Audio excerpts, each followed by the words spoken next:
Are you finding that your energy is being tampered with? Maybe you need to do some energy protection.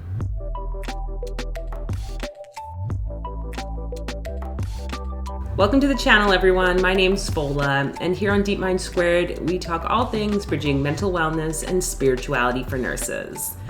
So I gave up on making the other video I was trying to make because I've spent all morning trying to record it, and every time there's been like this excessive amount of noise outside or other weird things. And yeah, so not going to talk about the Book of the Law from Aleister Crowley because apparently it's not wanting me to. In this video instead, I'm going to talk about ways to protect your energy. So we're human beings, we're energy beings as well. We have these energy channels that flow through us. Traditional Chinese medicine and other Eastern-based traditions talk about this connection with not just our physical body, but these energy bodies as well. So if you don't really understand some of that, I encourage you to look up some other videos that talk about energy, maybe even trying some of the Reiki videos where you can receive the energy of Reiki and experience what that might look like for you. And if not, maybe it's just worth giving a try to some of these techniques that I'm going to share in this video. And the reason you might want to do this is when we talk about energy, sometimes people in our life or certain situations can impact our ability to function, or we might get like a feeling of being drained or just really overwhelmed and stressed out. Sometimes we might be around certain people and this happens. Sometimes too, we might find that we're attracting certain types of situations like repetitively, and they aren't the most positive. So whatever might be going on for you, I just invite you to be open to some of these suggestions. These are different techniques that have worked for me in terms of protecting my energy. And it's also about, maybe you've heard the term the aura or this energy field, and it's kind of like a bubble that surrounds us, and it's always changing based on kind of what we're going through and also the influences from outside. I just want to preface this with like a bit of a statement, I guess, that it's not always this horrible, scary thing.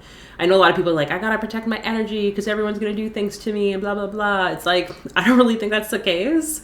You're much more powerful than that. And unless you're really consciously trying to bring a lot of negativity in, I don't think it's gonna happen. It's just about us consciously intending or living life from this place of like awareness of how things are impacting us, or interacting with us is probably the better word there. And that's all that this life really is these like energies meeting and merging, and whether or not they're two energies that vibrate at the same like frequency or level, or they're different, right? So this is all physics. I'm not a physicist, but there you can look up quantum physics and all that. That would probably be a great place to start. So make sure you hit that subscribe button and the notification bell so that you're updated on future video releases. And I'm going to share with you my top 5 ways to really support my energy bodies, my energy field, and feel a bit more like grounded. So here you are, you're working on the floor as a nurse, you're meeting people face to face, and maybe you don't feel like you have a whole lot of time in your day to sit, meditate, or do whatever. A lot of these techniques I feel you can do at any point because all it needs is your mind. So maybe you're between seeing people, you literally can just go to the bathroom and do these techniques, or you can even just do it while you're sitting there talking with someone and they have no idea, usually, depending on who you're with. I've definitely had clients say that they've noticed me doing things with my energy while they're talking to me. And again, that's because I've worked in mental health. Many of them are very sensitive to energy. So one of the simplest things I like to do is to wear some form of necklace or amulet, a talisman, whatever you want to call it. This is the Hamza. This is considered to be a very powerful energy to ward off any evil. Usually there'll be like an evil eye. I think this is turquoise because turquoise is awesome. But I find certain jewelry or necklaces that either I have like charged with an energy of protection, or I just identify it with that. Also through a little bit of like intention setting that I know when I wear this, it's going to be a sense of like buffering between myself and other people's energy. then that's like the simplest thing you can do. You can go out, you can buy crystals, oftentimes like black obsidian crystals, black tourmaline is really good. Anything that's got like a black energy or black color can be really great to wear as in terms of protection. So you can get a necklace, you can just carry those crystals in your pocket, whatever, it works for you.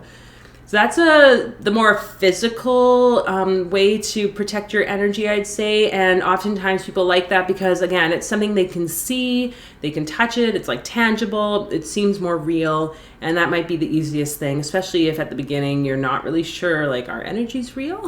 So experiment with it and see how people start working with you or how your patients are treating you, maybe with more respect, and you're drawing in less of these sort of challenging, chaotic experiences just because you're wearing a necklace.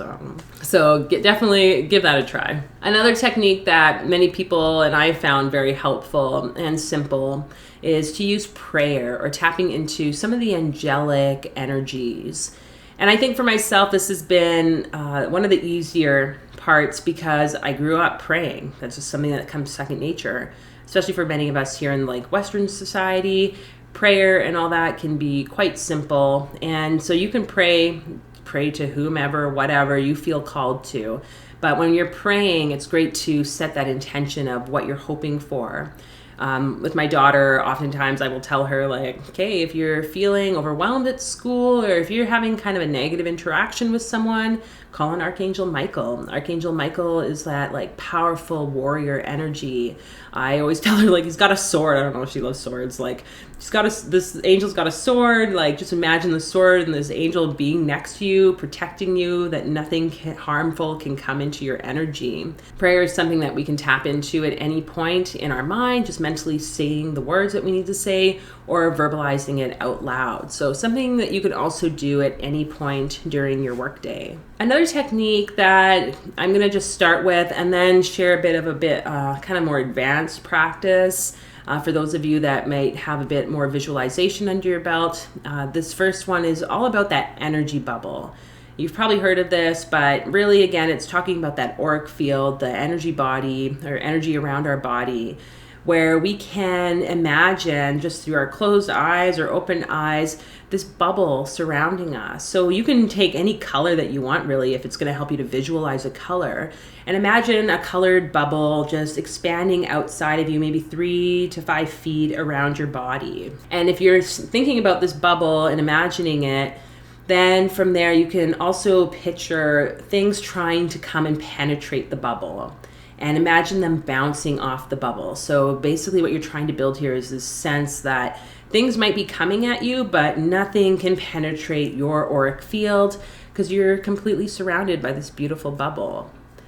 This can be really great and it's easy to do at any point in time. You don't need to like completely stop and check out.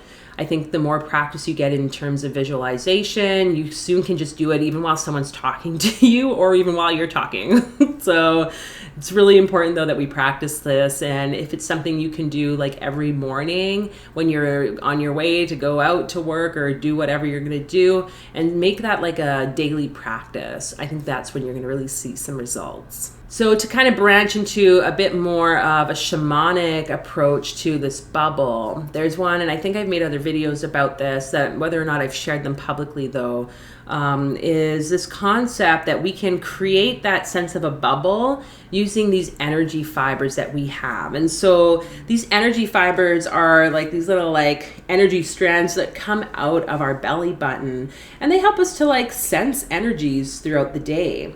So one thing that we'll do is to try and send these energy fibers out and create this sort of protection around our entire body and our energy field.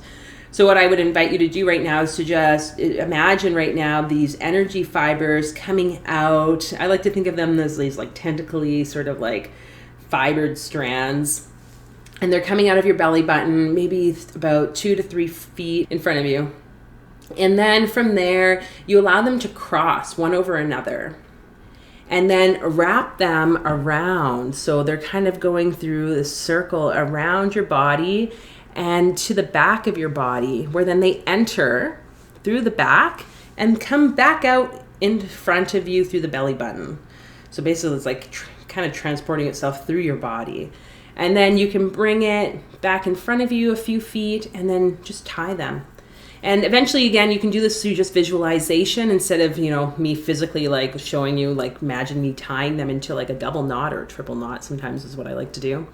So we'll just do that again. So basically taking those energy fibers, extending them out through your belly button, crossing them one over top of the other, allowing them to go all the way around you, surrounding your entire body, and then into your back and out again through your belly button. Like kind of like piercing you. That's probably not the most positive thing. And then extending it in front of you and tying it into a knot. And just noticing how that energy feels, like you've basically secured your energy field. So that's something very simple. You can do it with your eyes closed or just visualizing that whole process, and it becomes easier and easier. And then lastly, a technique that I find really helpful is the Qabalistic Cross. So in this technique, basically, it's a more esoteric approach to protecting our energy. And it involves taking our hands and creating an actual cross over the body. It's very powerful. This is something that you might not necessarily be able to do in like a public place. I mean, you could technically do this, I think, just through like the visualization and the internal statement of the words, but there's something very powerful about actually vibrating the words. So with this technique, we're going to be saying Hebrew words, which basically are a representation of connecting the as above and the so below, and balancing the left and right sort of energies, masculine, feminine.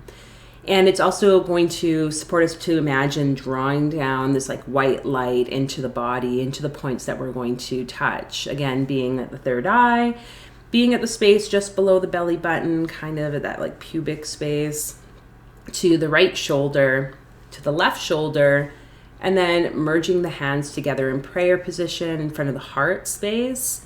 And then depending, I like to imagine by placing my hands, both hands like facing my legs, so right at my side, inwards, and also sometimes going out in front of me and surrounding me in that like auric body. So kind of depends what you want to feel, but this is really about protecting our energy as well. So imagining that white light, we're going to be saying the words Ate, Malkuth, Vejebura, Vejedula, Leolam, Amen. So it really helps to vibrate these words, not as loudly, but as strongly, really feeling that like energy in the throat, in the chest, because vibrations are really healing, especially for the vagus nerve. So imagining that white light, and you take 2 fingers with your right hand, placing them at the third eye, and you can imagine as you are moving your hands to the different points, that white light from the top shining down through your crown is traveling through the body, making a cross. So we'll start here. Ate, moving to the space just below the belly button. Malkuth, moving to the right shoulder. Vejebura, moving to the left shoulder. Vejedula,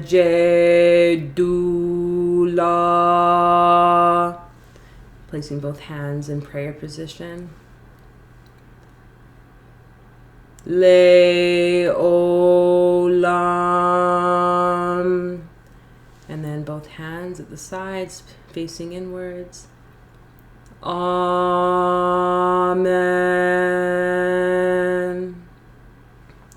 So I'll do that one more time without any speaking between, so you can get a sense of what that feels like. Ate,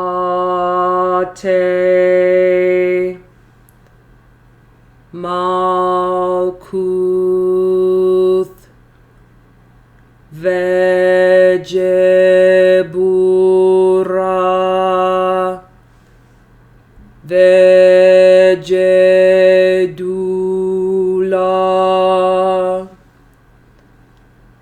Leolam. Amen.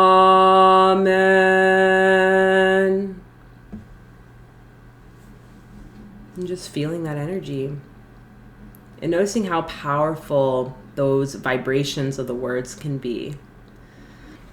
So those are just a few of the different things that I found helpful for myself in terms of protecting my energy, whether I'm at work, working on the floor, or if I'm just going about my day-to-day, maybe I'm going to a busy mall or doing something like that, and I just want to have my space. And just be gentle with yourself as you go through these practices, because, you know, they can bring up different things for you. So feel free to leave in the comments what are one of your ways that you use to protect your energy. And feel free to like and share this video with anyone you think might be interested in learning more. And until the next video, I will see you guys soon. Bye.